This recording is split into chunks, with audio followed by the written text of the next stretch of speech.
So again student, welcome on my YouTube channel. आज के video में हम बात करेंगे इनकम मेथड की। सबसे पहले तो स्टूडेंट सॉरी कि मैं इतना लेट कर दिया, आपको वीडियो नहीं मिल रही है।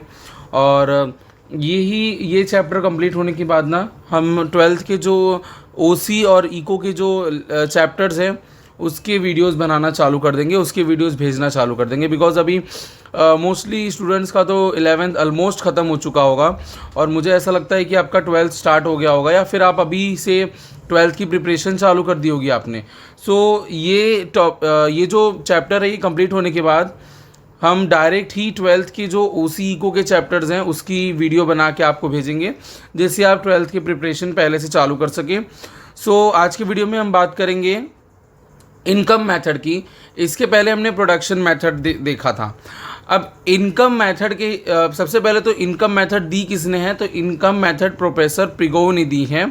इनके हिसाब से कि जो सिटीजन्स हैं कंट्री के, उनकी इनकम जितनी होती है ना साल भर की, वही होती है नेशनल इनकम। बहुत ही छोटा सा मुद्दा है इनका। ये बोल रहे हैं कि एक साल में जो भी एक कंट्री है उसके अंदर जितने लोग रहते हैं उनकी टोटल इनकम ही होती है नेशनल इनकम।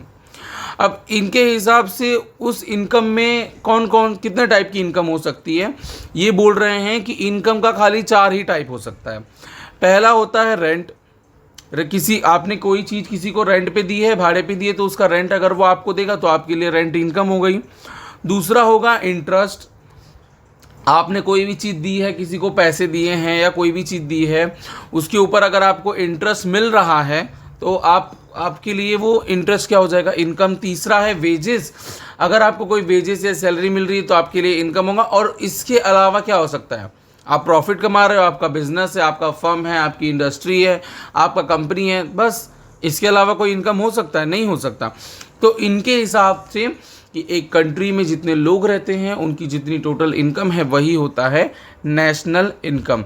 इन शॉर्ट ये बोलना चाहते हैं कि national income equals to rent plus interest plus wages plus profit, इसके अलावा कुछ नहीं। ठीक है, तो सबसे पहले तो इम्पॉर्टेंट फैक्टर देखते हैं इनके मेथड की। तो first one, to count the income of the factor. जो इन्होंने 4 इनकम बताए हैं ना, रेंट, इंटरेस्ट, वेजेस और प्रॉफिट, पहले तो इनको कैसे काउंट करना है, इसके अंदर क्या क्या कंसिडर करना है वो देखते हैं। रेंट के अंदर बात करें तो अगर मैंने आपको पहले ही बता दिया, अगर आपने कोई लैंड या कोई बिल्डिंग रेंट पे दी है या फिर आपका जो हाउस है आपने किसी को रेंट पे दिया है, तो आपको रेंट का एक इनकम आएगा जिसको इनपुटेड रेंट बोलते हैं। ठीक है, तो या फिर आपने किसी को कॉपीराइट दिया है, ठीक है, यूज़ करने के लिए पेटेंट दिया है, तो उसके ऊपर भी आप रेंट लेते हो या फिर रॉयल्टी लेते हो। ठीक है, तो वो भी रेंट के ही अंदर आएगा। Second one is interest. आपने जो भी पैसा लगाया है बिजनेस में, उसको भी बिजनेस भी आपको इंटरेस्ट देता है ना, इंटरेस्ट ऑन कैपिटल। या फिर आपने किसी को दिया है पैसा, ठीक है। अब ये याद रखना, मैंने आपको जब से ये चैप्टर चालू हुआ है नेशनल इनकम, मैंने तब से बताया गवर्नमेंट से मिलने वाली कोई भी चीज़ें यहाँ पे कंसिडर नहीं होगी।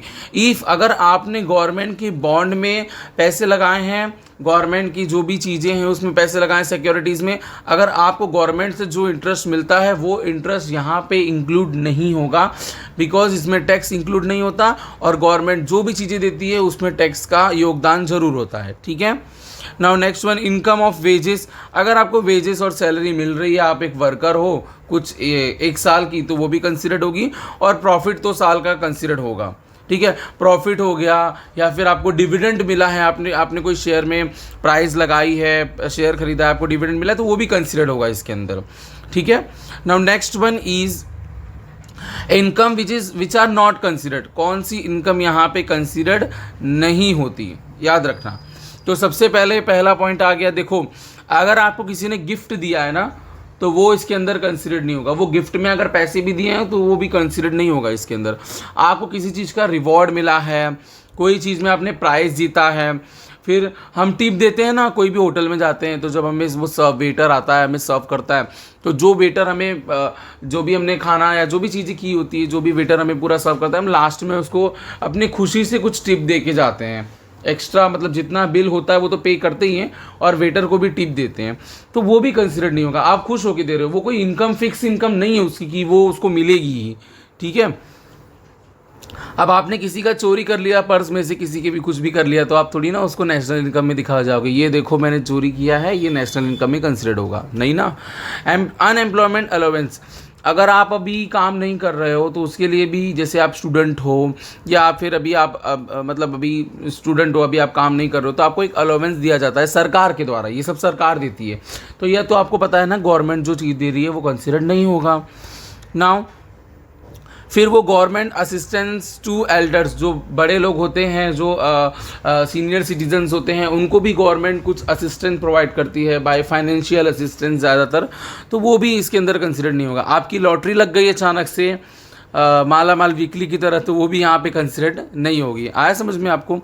नाउ थर्ड पॉइंट इज़, जो भी गवर्नमेंट सब्सिडी देती है वो यहाँ पे कंसिडर्ड नहीं होता। देखो सब्सिडी का मतलब, ध्यान से सुनना आप, अगर आप कोई चीज़ ले रहे हो, कोई भी प्रॉपर्टी आप ले रहे हो और आपको सब्सिडी गवर्नमेंट देती है, तो जो सब्सिडी का मतलब होता है, अगर वो प्रॉपर्टी 5 लाख रुपए की है तो उसमें से आपका ना 1.5 लाख या 1 लाख रुपए कम हो जाएगा। मीन्स आपको वो 1 लाख या 1.5 लाख पे नहीं करना पड़ेगा, आपको खाली 4 लाख ही पे करना पड़ेगा। सपोज करो 1 लाख गवर्नमेंट ने आपको सब्सिडी दी, तो वो जो 1 लाख है ना, वो उस ओनर को ना गवर्नमेंट पे करेगी। अगर आपको सब्सिडी मिलेगी तो आप नहीं पे करोगे, तो क्या गवर्नमेंट की सब्सिडी कंसीडर्ड होगी? क्या नहीं होगी, क्योंकि गवर्नमेंट वो किस में से पे करेगा? टैक्स में से ना, ऑफ कोर्स टैक्स में से पे करेगा, तो वो क्यों कंसीडर्ड होगा? आपको पता चला सब्सिडी का मतलब।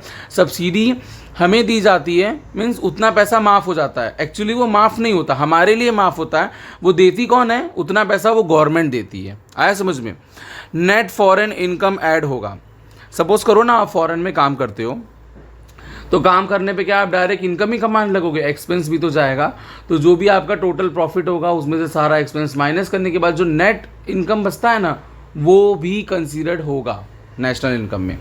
जो भी आपका नेट इनकम आ रहा है ना फॉरेन से, सारा एक्सपेंस हटाने के बाद जो नेट इनकम आ रहा है वो भी नेशनल इनकम में कंसीडर्ड होगा।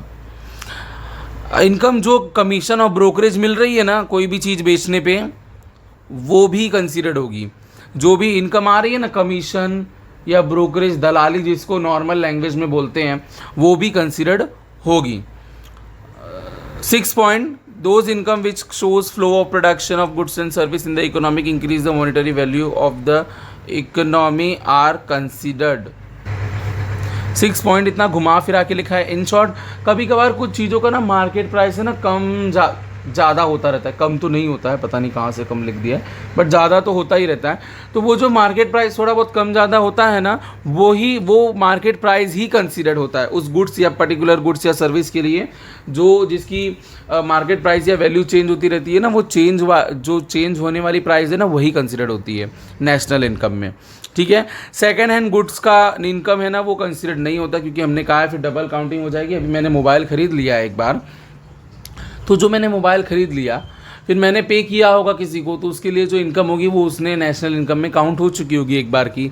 अब मैं वही मोबाइल यूज़ करके थोड़े टाइम बाद किसी और को चिपका दूँ या बेच दूँ, तो फिर वो कंसिडर्ड नहीं होगा, क्योंकि एक ही मोबाइल का 2 बार प्राइसिंग कंसिडर्ड हो जाएगा।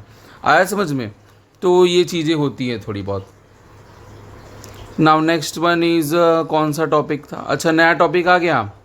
चलो, तो आपको पता चला इनकम में कुछ ऐसा इनकम में नहीं था, बहुत ही इजी टॉपिक था, इसके अलावा कुछ भी नहीं था।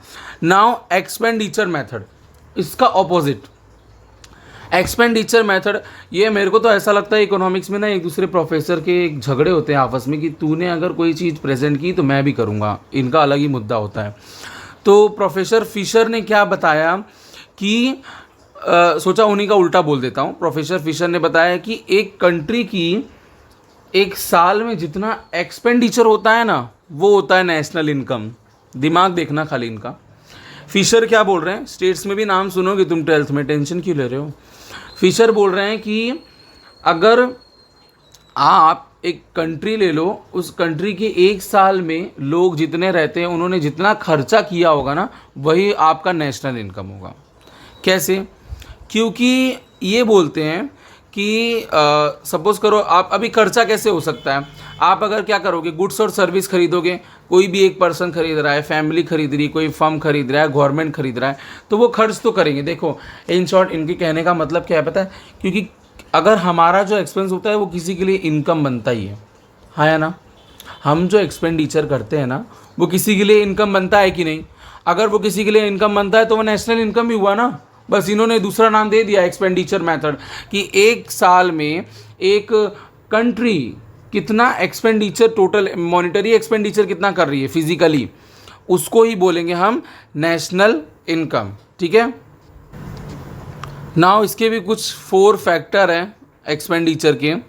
पहला, कंजप्शन एक्सपेंडिचर। क्या हो सकता है कंजप्शन एक्सपेंडिचर? वही कि जो भी कंट्री का सिटीज़न है, फैमिली है, छोटा मोटा फर्म है, अगर वो कोई ड्यूरेबल गुड्स पे खर्चा कर रहा है, टीवी हो गया, स्कूटर, कार हो गया, या फिर कोई भी पेरिशेबल गुड्स हो गए, फूड ग्रेन्स, फ्रूट, वेजिटेबल, या फिर सर्विस पे खर्चा कर रहा है, एजुकेशन, मेडिकल ट्रीटमेंट, तो इसके ऊपर जो भी खर्चा कर रहा है वो अपने कंजप्शन या अपने यूज़ के लिए कर रहा है, तो ये एक एक्सपेंडिचर कंसीडर्ड इसके अंदर होगा, कंसीडर्ड नेशनल इनकम के अंदर। दूसरा, इन्वेस्टमेंट एक्सपेंडिचर। आपने अगर कोई एक्सपेंडिचर किया है बिल्डिंग बनाने पे, कोई प्लांट और मशीनरी, या कोई गुड्स बनाने पे आपने खर्चा किया, कोई प्रोफेशन पे आपने खर्चा किया है, तो वो एक्चुअली एक्सपेंडिचर गिना जाएगा, बट उसको इन्वेस्टमेंट एक्सपेंडिचर बोलेंगे। क्योंकि आप अगर कोई कोर्स आज कर रहे हो, प्रोफेशनल कोर्स, तो आगे जाके आप वो प्रोफेशनल में गिना हो गया, प्रोफेशन आपका गिनाएगा उसके अंदर, तो वो आप इन्वेस्टमेंट कर रहे हो, वो एक्चुअली कोई एक्सपेंडिचर नहीं है।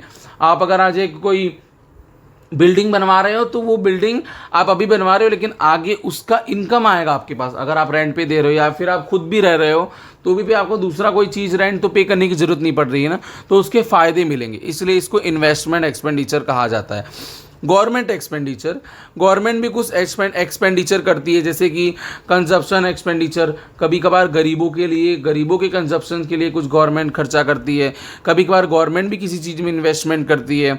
और एडमिनिस्ट्रेटिव एक्सपेंडिचर तो गवर्नमेंट का बहुत ज़्यादा होता है। देखो, गवर्नमेंट का काम ही होता है पूरे देश को एडमिनिस्ट्रेट करना, तो गवर्नमेंट अब एक ही तो बंदा नहीं कर पाएगा ना पूरे देश को एडमिनिस्ट्रेट, तो उसको अलग अलग जगह पे ये जो IAS IPS ये लोग जो होते हैं ना, इनको भी सैलरी देनी पड़ेगी कि ऐसे ही काम करेंगे, तो ये सब गवर्नमेंट के एडमिनिस्ट्रेटिव एक्सपेंडिचर में आ गया।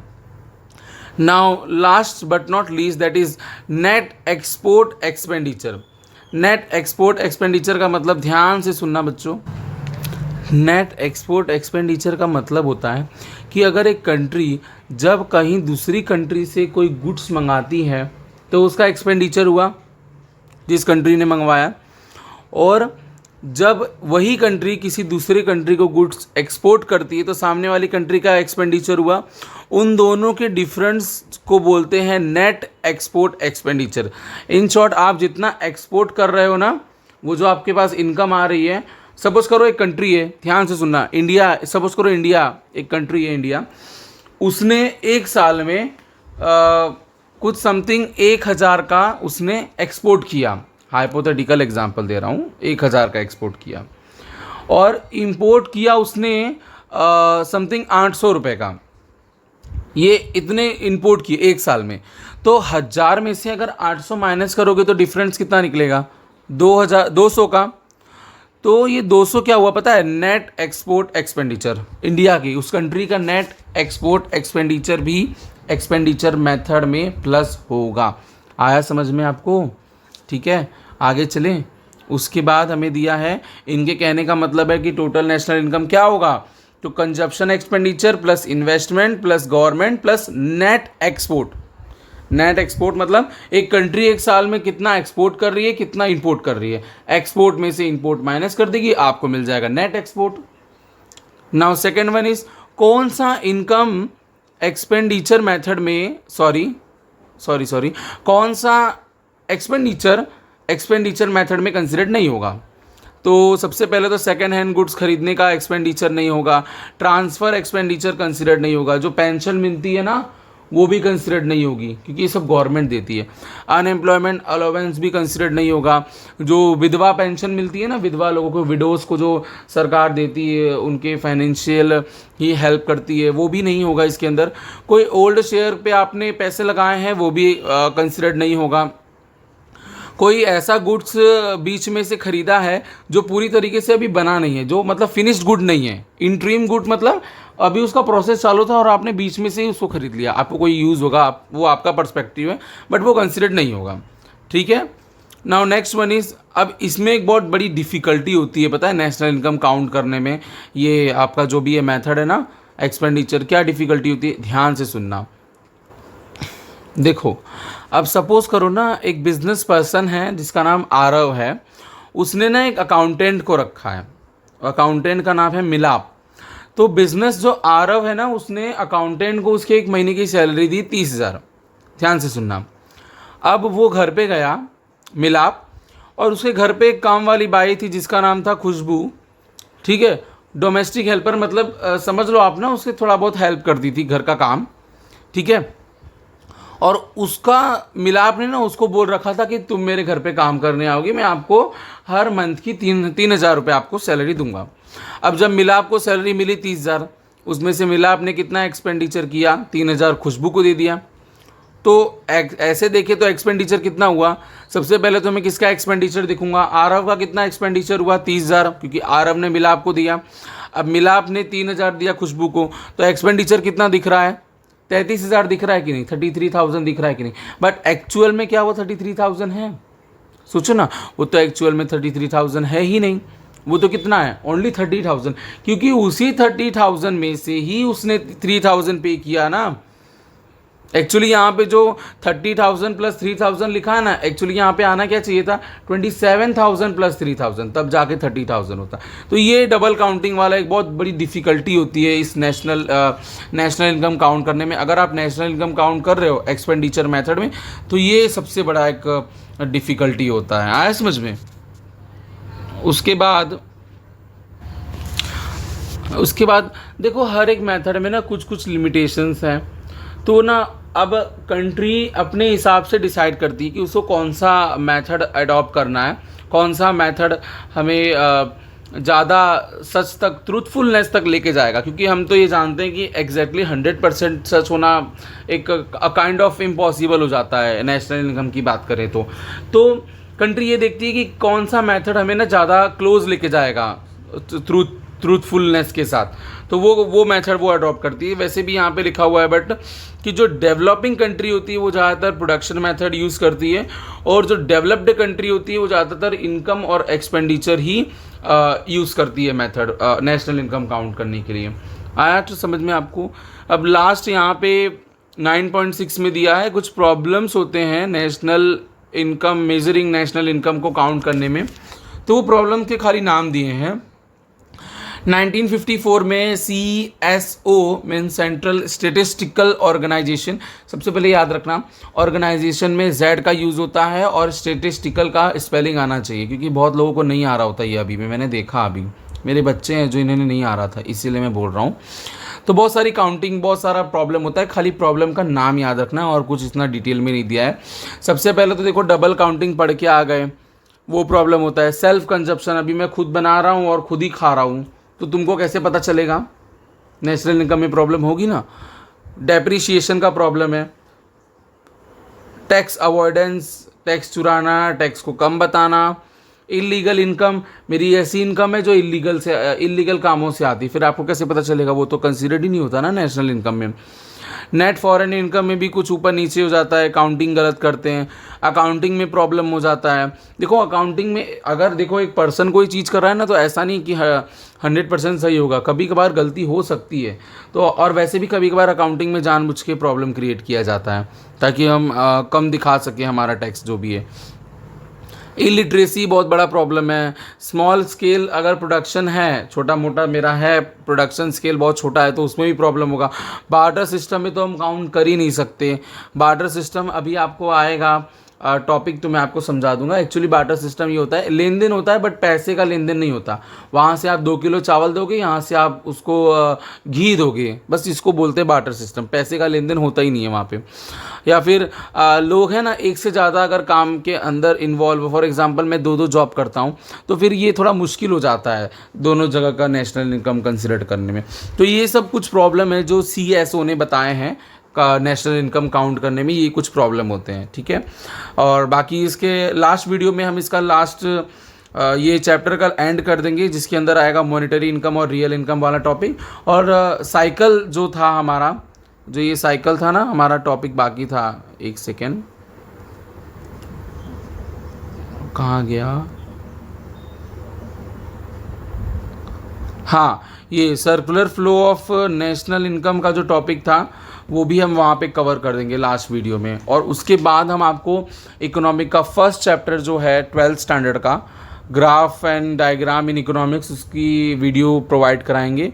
तो प्लीज़ आप वीडियो देखिए, समझिए, क्योंकि देखो आपको ना ये पता चलना चाहिए कि आपको खाली ये पढ़ना नहीं है, पढ़ के नहीं निकल जाना है, ये ना दिमाग में रखना है, नॉलेज होना चाहिए। कि आपको कोई पूछ ले कि आप कॉमर्स कर रहे हो तो अगर ये होगा तो ये क्या होगा, ऐसे क्या होता है, ये क्यों होता है, तो ये आपको ना नॉलेज रखना पड़ेगा दिमाग में। ये नहीं कि ठीक है पढ़ लिया, पेपर दे दिया, फिर तो क्या ही मतलब हो गया इसका, नहीं, ऐसा नहीं करना है, ठीक है। तो प्लीज़ लाइक कीजिए, सब्सक्राइब कीजिए और शेयर कीजिए, दूसरों की मदद कीजिए, मेरा सपोर्ट कीजिए। ओके, थैंक यू, मिलते हैं आपके अपनी नेक्स्ट वीडियो में।